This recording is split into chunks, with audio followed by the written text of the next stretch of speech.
first things you're supposed to do the moment you get into the UK, like when you have sleep one night sleep, no time to check time. Everything you're going to be doing, you're going to be using with using your UK number. Go to the information desk, try and attend your inductions. Yeah, inside your passport, there's already another paper that is folded in that. Please don't throw away that paper because banks ask for like a lot of what's it called, a lot of documents. It is a very very easy thing, and try to register as a student.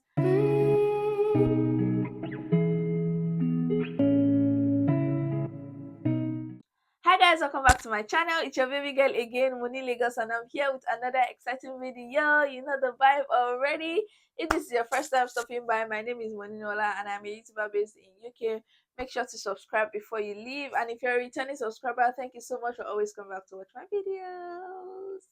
Today we're having the second video on the series on how to make your life easier when you move to the UK, because I mean that's what I do. I'm bringing you all the tips and tricks to make your transit and your settling in to this country easy. Anywho, yeah, without wasting so much time, today we're going to be talking about the first things you're supposed to do the moment you get into the UK. Like after you've left the airport, you've cleared your load, you've done your what's it called, the check at the border, you're already in your accommodation or semi-accommodation, you're actually in a place where you're supposed to sleep. The first steps you're supposed to take when you get to the UK, or when you get to your school environment or your apartment, all of that. You get what I mean? When you shall come, when you reach, when you have sleep one night sleep. First of all, one thing you're supposed to know is no time to check time in this country. Time is money, time is going. So everything you need to do is ASAP. I'm not saying that they're going to be rushing all the time, but all I'm saying is you should don't leave things to last minute in this country. Try and plan yourself, and it makes things easier for you. If you have not seen the first video where I talked about things to pack when you're coming to the UK, make sure to check that out. It's going to be showing up here or up here. I'm just going to link it somewhere in this video, and you can always go to check it out after you finish watching this one, or I would advise you watch that first before you watch this one, so that it's a lot easier for you and it's like a process. You get what I mean? The first thing you're supposed to do when you get to the UK is get a SIM card. Get a SIM card and put it in your phone. Get a UK number, because everything you're going to be doing, you're going to be using with using your UK number. So you get a SIM card, you buy a plan, a data plan that works for you. There are different data plans, there are different ones for students. Check those out and then buy the one that works for you and the SIM you're using, just so you can start using your SIM, because without a SIM in this country, there's absolutely nothing you can do. Literally, let me think. I mean, you might be connected to the Wi-Fi, but even if you want to like get other things done, they'll ask you for your phone number. So it's just easier to buy a SIM card the moment you get here, and it's not always expensive. You can get a SIM card almost anywhere, like even in the supermarkets and the shops, you can always get a SIM card. So buy a SIM card and have a phone number. Secondly, go to your school. Go to your school, or if you don't see the need to get to school, check your portal. Me, when I came here, I didn't even know that they had left a lot of things for us to do on the portal. Me, I was just there chilling in Nigeria. So I got here and I'm checking the portal and I'm seeing that I'm supposed to upload some documents. I'm supposed to, upload picture for my ID card. There were a lot of things I needed to do. So check your portal. They want your school always has a portal for you regardless. So check your school portal.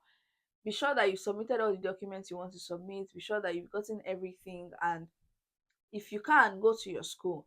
When you get to your school, try and mingle with other people. Find people that are from your department. Try and find your department block. Try and go to the information desk. Tell them you're just coming, you want to know what you're supposed to do.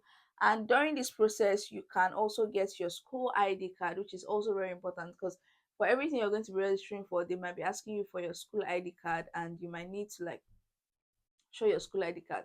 For my own school, you cannot even like clock into the class without the school ID card. So you need your school ID card. Get to your school, find out how to get your school ID card and get that first before any other thing.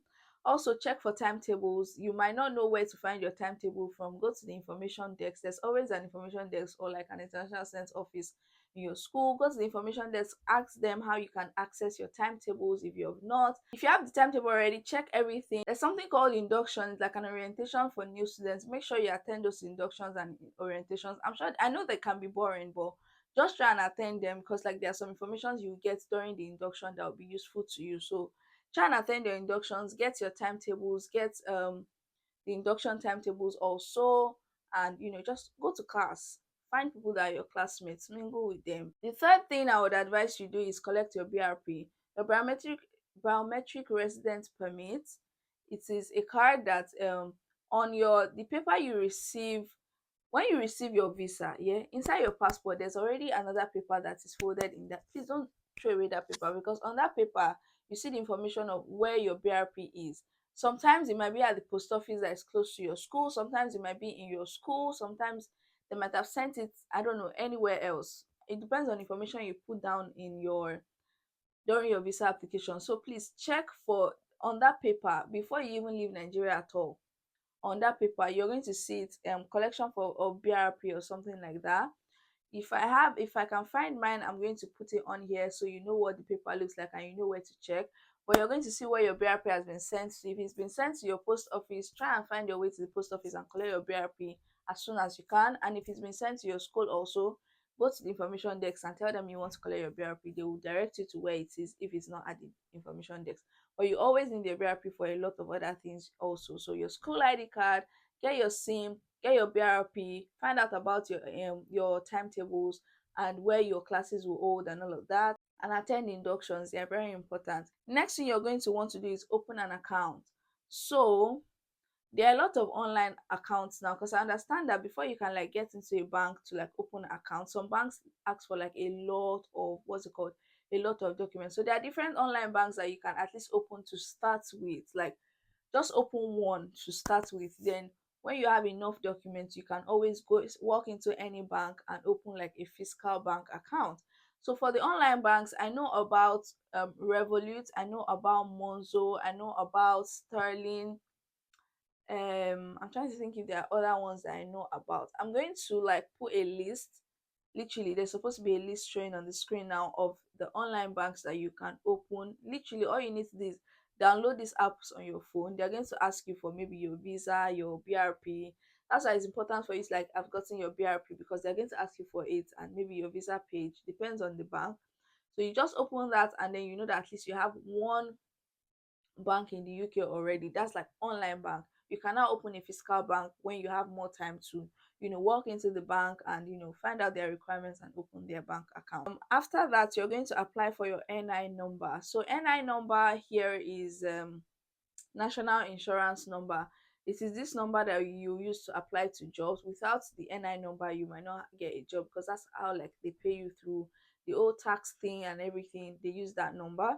So your NI number, you're going to have to want to apply for your NI number. You just search it on your Google, literally. How to apply for NI number in UK as a student. It's going to come up. It's always on gov.uk, but it's going to come up on your Google. You can always apply for your NI number. They'll ask you for some documents. You have to go and send some documents to the post office. But it is a very, very easy thing. Everything, the step by step, is on the website already.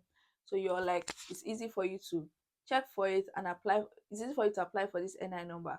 You might not get the NI number immediately, but you get a reference number. So when you have this reference number, you would when you have like where there's a point for you to like submit your NI number or something, you can always say, oh, you've registered for the NI number, you have a reference number already, and you're waiting for the NI number.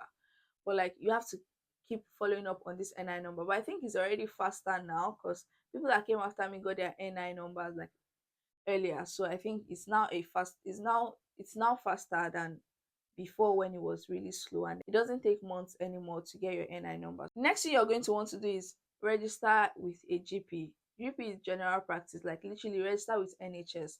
So you're going to find the GP that is closer to you, that's like the hospital that is closer to you, and try to register as a student. In your school also, they might give you options of the places you can register at as a student.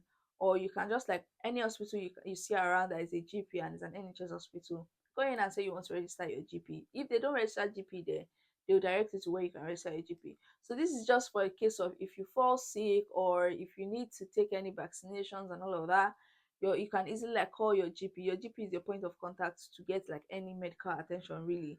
So it's always advisable to register with GP when you come into the UK. GP registration doesn't take long. Last max it take like say you get there, maybe they'll give you an appointment for another day, but like it doesn't take long. You just fill a form and you get an NHS number, and it's not that deep really. So if you've gotten your double vaccination from Nigeria, please bring your card, the card that states that you've gotten your double vaccinations. If you want to get them in UK, it's after you've registered with the GP that you'll be able to get your vaccines also. So like just like if you have your vaccines, bring your what's called the evidence for the vaccines. And if you don't have them, the moment you're registering with GP, tell them you want vaccines so that they can always like get you centers where you can get your vaccines. Because most jobs here, if you want to apply for jobs here, most of them will ask you for your vaccine, like if you've been double vaccinated or even triple safe, because there is the booster one also. So just try and get your vaccine. Always makes things easier, especially when you want to apply to like the healthcare jobs, or even I think some other jobs say they will still ask you for vaccine. So after you've done all of that, you would want to apply to jobs, because I know that a lot of us are here. When you come, you're like eager to start applying to jobs. Obviously, you have 20 hours per week to work as a student, so you need to get a job. So the next video that is going to be coming up on this series is going to be the type of jobs that are in UK and the ones you can apply to and where you can search for jobs. And that video is coming up next. But what I'm just going to say is apply to jobs. If when you're applying to jobs, try and talk to people, talk to your classmates, talk to people you meet, just try and ask them, looking for a job, do they have any idea, and try as much as possible to get information from people that have been here before.